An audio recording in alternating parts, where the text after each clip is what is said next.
to the Achieve Optimum Health Summit, where we explore how to prevent and reverse chronic illness. I'm Angelina Kardash, your summit host, and today my guest is Katie Mae. Katie Mae is a culinary coach, nutritionist, and the founder of the Culinary Gym. With hands-on classes, online programs, and fabulous recipes, she helps make the plant-based diet convenient and extra flavorful. Since 2011, Katie has been teaching weekly at the TrueNorth Health Center and working with Dr. McDougall's Health and Medical Center. Katie holds a Master's of Science in Nutrition and has completed the plant-based culinary certification. Welcome, Katie. I'm so excited to have you on my summit today. Thank you so much for having me. I'm excited to talk to everyone. And today, yes, you're so welcome. And today I would like us to talk about the link between flavor and autoimmunity. So please tell us a bit about yourself and your personal journey to plant-based diet, and how did you wind up as a plant-based culinary coach, and what is your life vision? So I came to a whole food plant-based diet because I wanted to heal people.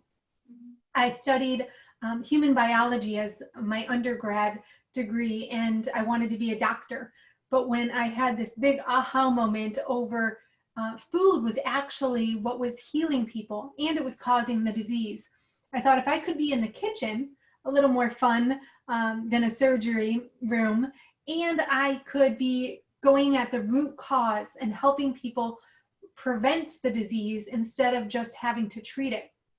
I switched from being a pre-med student to becoming a nutritionist. And it was through my nutrition program at Bastyr University where I learned about a whole food plant-based diet. It was actually over YouTube videos mostly though, learning from Dr. McDougall and Goldhammer, all of the greats in the plant-based community. They were having clinical experiences where their patients were reversing their diseases, chronic diseases that we were told were irreversible. So when I graduated from my program at Bastyr, I moved to Santa Rosa so I could be a part of two lifestyle medicine centers, TrueNorth Health Center and Dr. McDougall's Medical Center, where they were treating people with a plant-based diet and having remarkable success. So my interest in a plant-based diet was from a standpoint of helping humanity. Ever since I was a little girl, I just wanted to make the world a better place. And it was also something where it was for myself. Personal growth has always been something I've been after as well. And a plant-based diet is probably the best decision I've ever made in my life, the impact it's had on my health. So it's all over a win-win for everyone. And that's why I have made it my life's work to continue teaching this way, because there's so many people out there talking about a healthy diet, but what those healthy diets are doing are really prolonging the symptoms and disease. They're not getting, they're not treating the body as a whole and kind of addressing every disease, every chronic disease that people are getting in America, where I think a whole food plant-based diet specifically is kind of something that fits everyone, and it helps with all the different conditions: autoimmune disease, diabetes, heart disease, cancer, everything. And so I want to teach people how to make it flavorful, how to make it really delicious, so we don't just know the information, but that we can actually apply it to our lives and sustain it. It's such a beautiful story, and it's really amazing mission. Yes, because I mean, a lot of people creating awareness, and you just add an extra kind of layer to that, so people can really enjoy the the plant-based lifestyle and experience the all a lot of flavor and what they cook, and that's amazing. Thank you. So I know you've shared with me that you've had Hashimoto's disease. So Mhm. how did adopting a whole food plant-based diet, and how did it affect your Hashimoto disease? It really took me by surprise. I didn't expect anything. I was newly diagnosed with the Hashimoto's, and I didn't realize that just switching to a whole food plant-based diet, I would have less issues with my weight.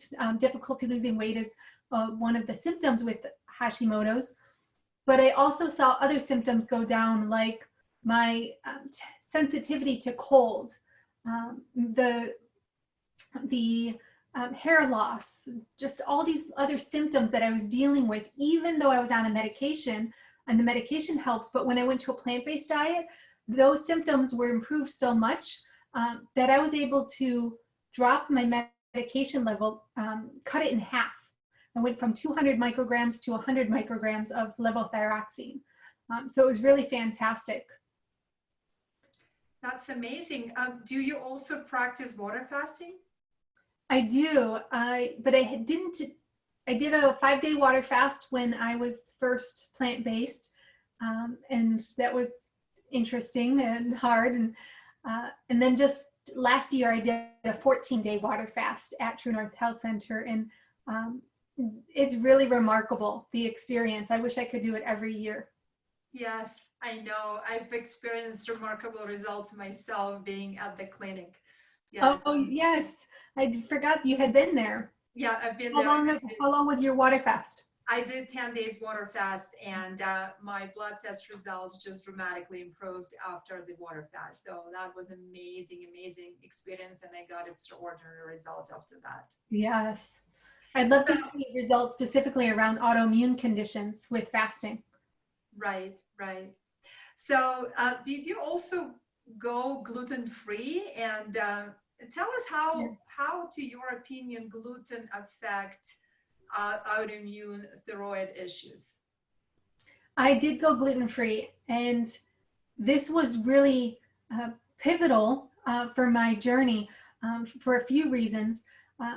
Being gluten-free reduced my symptoms even further, and especially a couple that were really painful. One, I had a scratchy throat whenever I had gluten, and so getting rid of gluten totally eliminated this inflammation in my throat. And other things you don't really need to hear about, but being gluten-free, it matters because the gluten is actually mistaken in your body when it comes through, gets through your digestive tract, which it shouldn't get through as a whole unit. But when it does get through, it's seen as a foreign object, and your body attacks that because it thinks it's foreign, and so you develop these antibodies to the gluten. Well, that gluten, there's compounds in the gluten that actually mimic the protein in our thyroid. And so you're attacking the gluten one second, and the next second you're attacking your own thyroid. But if you can eliminate the gluten from your diet, that's a huge trigger that will allow your body to kind of slow its roll in not attacking your thyroid so much. The issue was that I didn't realize that even a little bit of gluten would stay in your system for up to 6 months, causing that immune response. So I wasn't, even when I was my strictest, I wasn't being as diligent as I could be. So I was still having a little bit of symptoms. And then I also noticed over time, as my body became more aware of my symptoms, I noticed that I was getting effects from other grains, like oats were causing me to be very sleepy. I'd get like these droopy eyes in my class, and I was thinking oatmeal is super healthy, but it was, even if I was getting gluten-free oats, it was still causing an issue. Mm-hmm. So over time, I just started kind of reducing the grain in my diet, but it was like all grain except for quinoa and teff, things that are more botanically, they're not a grain. And so I would just be eating those things, but on occasion I would have these glutinous grains. Mm-hmm. And still dealing with the symptoms, but not really finding the strength within myself to give up all grains altogether, because it's like, how do you do that? Rice and corn, when everyone thinks they're so healthy, and for most people they are. But what I learned was that there was actually this core root of the gluten issue, and this is something I just learned in the last year, is not just in glutinous grains. It's actually in other things as well. So I want to tell your community a little bit more about that. We'll get to it. But being gluten-free made a huge difference, just that in and of itself. Yeah, I didn't actually know. That's a really great information, that gluten stays in your body for 6 months. Yeah. Yeah, so a lot of people who are trying elimination diet, I mean, that's kind of, good advice. So, because I mean, sometimes people think, or if I just, try it, just a little piece, so nothing is going to happen. Yeah. But you really need to be very strict. I mean, if you go with elimination, be strict for a long time, and then you will get results. Mm-hmm. So now I know you've been diving deep into the science of flavor and the impacts on our health. So can you tell us what's the link between flavor and autoimmunity? Yes. So what I was talking about earlier, in that the gluten was causing this inflammation, kind of, and leading to your body attacking the thyroid. That inflammation is kind of a common thread throughout all autoimmune diseases in some way or shape or form. And what we learned what I learned through TrueNorth Health Center, this fasting center in Santa Rosa, California, was that we are getting inflammation and other symptoms, disease states are coming from our food, from animal products and dairy, but also from ingredients that we are adding to our food all the time to give it more flavor, including sugar, refined sugar, oil. We're talking about extracted oil, so not whole plants or whole fats like nuts and seeds, but the oil that's removed from the whole food. And then salt as well can be inflammatory. So I was teaching how to make your food super flavorful without using the added sugar, oil, and salt. And I loved it. People loved it. They had great results being at TrueNorth, where we were doing a plant-based diet, but also eliminating the sugar, oil, and salt, which is not kind of the standard within the plant-based community. A lot of people are still using salt and concentrated sweeteners. But I realized that you could get all this flavor from the whole foods. And so that was kind of my specialty, is making it super flavorful. Not just healthy, but really concentrating the flavors through natural whole sweeteners like fruits. How do you get saltiness from greens like spinach and chard and sea vegetables? And how do you get the creaminess from plant fats, or avocado and coconut, maybe even some blended sweet potato? So there's lots of ways to develop the flavor, and that's what I was doing. And at some point along the way, I learned about umami. And umami is one of the tastes that is most recently discovered, actually, just in early 20th century. And we didn't even identify it as a specific taste until 2002, when they found taste receptors in our mouth for umami. Umami is the savory deliciousness. So when you bite into like a big ripe tomato, that's umami. But most often, this umami is found in animal products, especially like cured meats or cheeses, things that have been aged, that have been the savoriness develops as the protein breaks down. So the umami taste, I was like, yes, let's develop more umami in our dishes, because I was already doing it with the natural sweetener, salt and oil.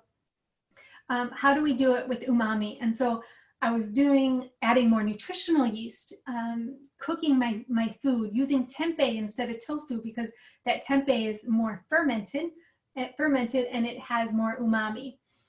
As I was developing this richness in my food, I started to wonder about specifically nutritional yeast. Mm-hmm. It being so rich in umami and not being a plant food, I was wondering what's the issue if you get too much? Because nutritional yeast, if anyone's had it, it can be pretty addictive. It's so tasty, kind of mimics the cheesiness. Mm-hmm. What if you get too much of it? Could it be because it's not a whole food? I thought of it more as a flour, like white sugar, white flour. I thought you might get too much. And so I started looking at the science. And what I found was that the glutamate, this little molecule called glutamate, it's an amino acid. That means it's one of the building blocks for proteins. Mm-hmm. It's also a neurotransmitter. It's this little molecule that is giving us that umami taste. Mm-hmm. And so this umami taste that we all love, it can actually be one of the kind of triggers for inflammation. Mm-hmm. And the reason is because umami, or the glutamate specifically, like I said, it's an amino acid and it's a neurotransmitter. It's an excitatory neurotransmitter, which means that it's stimulating your neurons in the brain. It's making everything work faster, sending the message from one neuron to the other at a faster rate, which means whatever the neurons are doing, they can do it faster and do more of that task. Mm-hmm. So this is great for our brains, that we feel stimulated, we like it. It's kind of like how we like sugar for the dopamine effect. You know, we get a hit of dopamine. We like having umami in our food because it makes our brain work a little bit more. But it's actually having other effects on us as well. When you're overstimulating the neurons like that, and it's having an effect on multiple pathways. This neurotransmitter, glutamate, is actually the most potent neurotransmitter in our brain, more than serotonin or dopamine. It's so complicated that scientists actually kind of strayed away from it to focus on serotonin and dopamine because they could understand it more to create pharmaceuticals around the serotonin and dopamine. But the glutamate and GABA, which is the inhibitory neurotransmitter, they balance each other out. This system of neurotransmitters is more effective at affecting our mood and our happiness, really. So that glutamate molecule, in addition to stimulating the brain, it's actually promoting inflammation. Mm-hmm.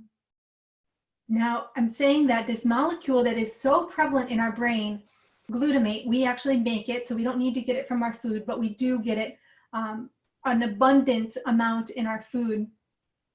It's an issue only when it's in excess.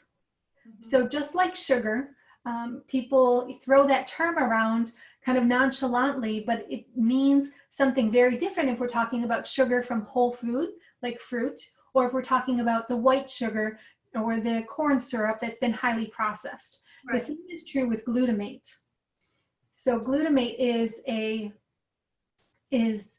an amazing amino acid that we get in our food, and it's in good amounts until we process it. Mm-hmm. I know I just said a whole bunch. Does that make sense? It does make sense. So my next question, so let's get back a little bit to this umami. So what are the healthy food sources of the umami? Okay, umami in whole food form is how we want to take it in. If we think about the processing that happens in our body, when we consume a whole food, we have to digest it in our stomach and then in our intestines, and it takes a while for the food to break down and for our body to absorb it. Mm-hmm. When we take in food that's already been broken down, so when it's been processed into fine particles made into a food-like product, into one of these processed foods, we consume it and we don't have to do that processing ourselves, that digestion process. It's mostly done already. So when we take in whole foods, we have more control over what we digest and what we absorb. Okay. So where do we get this umami in whole foods? Right. I mentioned that meat and dairy products have higher amounts of glutamate. They have such high amounts that it's not recommended. That's one of the reasons that it's so powerful to switch to a plant-based diet, because the plants have less glutamate than the animal products. So that's one thing, is to focus on plant foods. The other thing is, because not all plant foods are equal, some have more than others. Mushrooms, tomatoes, a lot of the sea vegetables are really rich in umami, the most rich in umami. If you look online, that's what you'll find. What they're not telling you online, though, is that, I think they want to keep this hidden, is that there's lots of this glutamate or this umami flavor in our grains, in rice and wheat, corn, oats, barley, and it's in other vegetables too. It's in this compound glutamate. It's in all organic matter, so it's in all of our vegetables. But it's a matter of how we prepare it in the kitchen, where we can actually develop this umami flavor. So by cooking our food, we're developing the umami flavor. Slow cooking specifically, like roasting or stewing. If you imagine steamed sweet potatoes versus roasted sweet potatoes, right? The roasted have a lot more sugar, but also a lot more umami. So what we want to be doing is getting our umami, that savoriness from whole foods over the processed foods and the animal products, because we're getting just way too much in processed food. And when I say whole foods, I'm talking about how they're found in nature, or at least the closest we could get to them in nature. So when we do processing of flour, even if we start with a whole grain like whole wheat or corn, and we process it into a flour, we're breaking up those proteins. We're breaking up the complex carbohydrates as well, but we're breaking it all up into small little molecules, which means that our taste buds can sense the taste more. So we like it. We like breaking our food up ahead of time because we get more flavor from it. But when that happens, that also means we're giving our bodies a digested glutamate or sugar or sodium molecule that we're going to be consuming a lot more of, rather than if we take it in as a whole food. So processed flours are kind of a big thing. I think they're probably the biggest source of this glutamate, excessive glutamate in our diet. Sure, that's a very interesting explanation. Yeah, I personally didn't know about that. And you mentioned that excessive amount of glutamate is inflammatory, right? And yes, toxic for our body. So how do we know what is the right amount in our food? It's too hard to put a number on a specific amount because it varies so much. And it's just like calories. We don't want to be tracking our calories. We don't want to have to measure that. We get it in all our foods. So it's not something we need to avoid. We just need to be aware that when we're eating processed food, we're going to be getting a lot more of it. And this glutamate, I should say that it's actually the kind of element of MSG, monosodium glutamate. And people are aware that monosodium glutamate and aspartame is very close. Aspartate and glutamate are two amino acids that are very similar. So aspartate has similar effects as glutamate. But we're aware that aspartame and monosodium glutamate, MSG, are neurotoxic to our system. They're excitatory, and at high levels, they are neurotoxins and actually damaging our neurons and our brain. But more, I think for the autoimmune community, it's actually more important that it's causing inflammation. It's causing inflammation, and it's dysregulating hormones, which have a major effect all over the body with every system possible. It's actually the excess glutamate gets into the brain and stimulates the hypothalamus, kind of messes up the system that the hypothalamus has going, this beautiful system, and the production and secretion of all of these hormones. So the question was, I got mixed up with where I was heading with that. Remind me what was your question? We talked about how do we know, do we get the right amount? Well, so just getting whole foods. When you're eating whole foods, there's no worry. Right. But when you're eating processed food, it depends how sensitive you are. Some people may not notice it. Other people are going to notice even a little bit, whether it's in a little bit of flour or the nutritional yeast, certainly the dairy and dairy and protein meats. Right. I do want to specify though that the biggest allergens that we're dealing with, the dairy, eggs, corn, gluten, even the peanuts, all of these allergens, which are kind of the foods that we eliminate first when we're dealing with autoimmune conditions, these allergens are high in glutamate. And so even soy, right? Even soy too. So when we talk about avoiding, you got to avoid gluten. You have to avoid dairy and eggs, or other people may notice a bigger difference with the peanuts or whatever it is. I think the root of all of these different foods, they're not random. The root issue is the glutamate. And it's not an issue when it's a whole food unless you're severely, your disease state has kind of progressed, and even a little bit in a whole food would matter. But if it's in the processed, so dairy, the casein in dairy has glutamate. The eggs have glutamate. Soy is an issue when it's processed. That's how we're eating soy in our society. Tempeh and tofu depend on the individual, whether someone might be sensitive there, but most of the soy in our diet is already highly processed. And same with the corn. We're not having issues with whole corn kernels like we are with the processed corn. Although it's very hard to find organic corn here in the United States, right? So that's. And I am aware that the glyphosate on our grains is a whole nother issue. So that is an issue in itself, but the glutamate is a separate issue.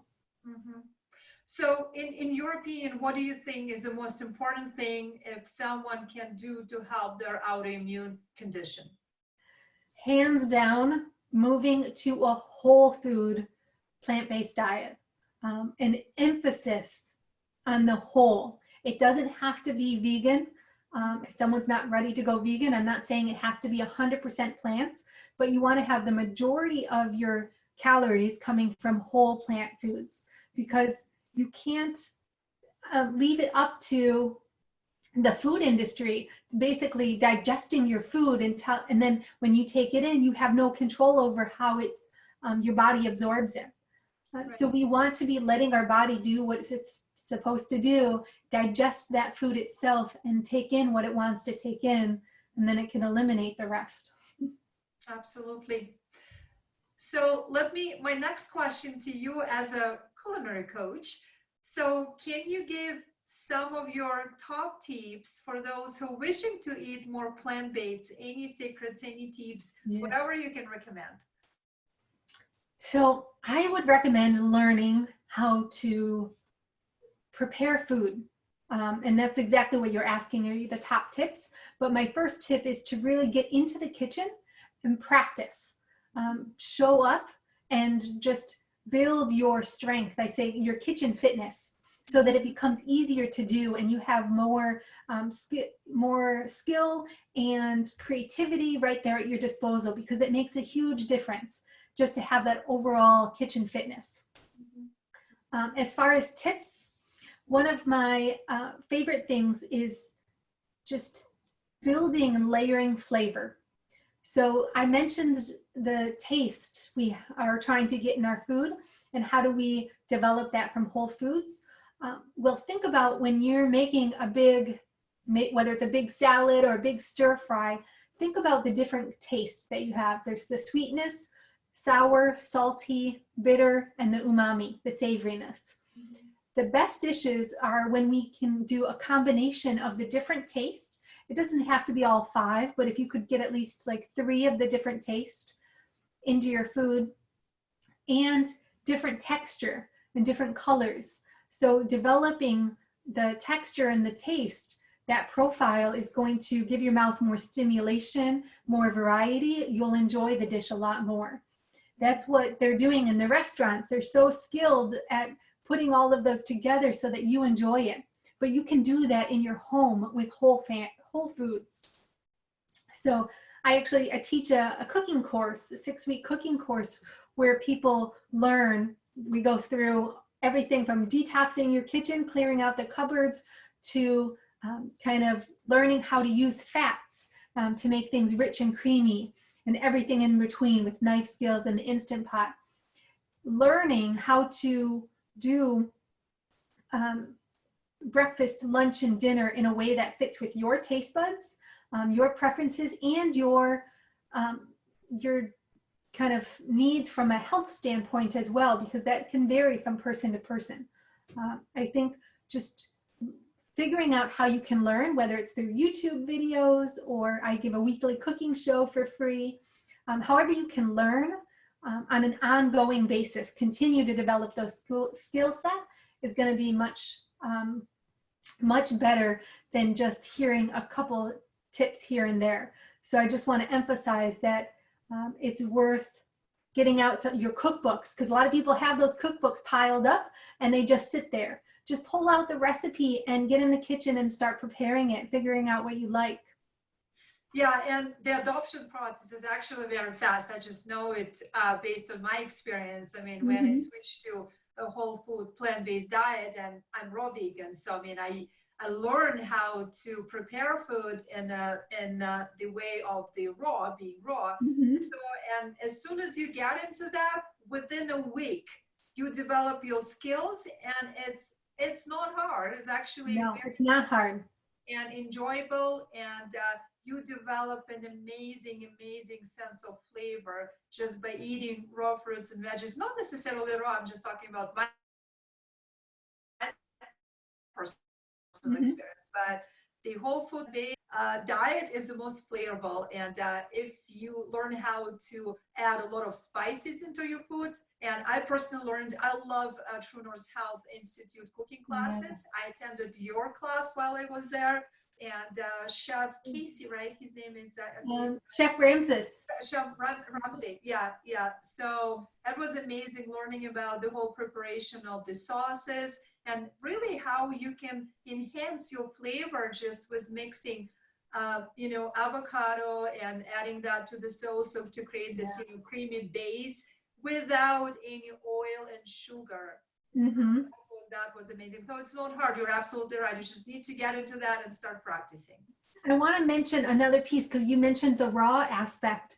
That's what I also learned, was I was doing too much cooked food. So I mentioned developing that umami taste and more natural sources of umami. One thing you can do is cooking or fermenting the food, but we don't want too much of the glutamate, even if it starts from whole plants. If we do too much of that processing, we're still at kind of risk of taking in too much. We want to balance out that glutamate with GABA.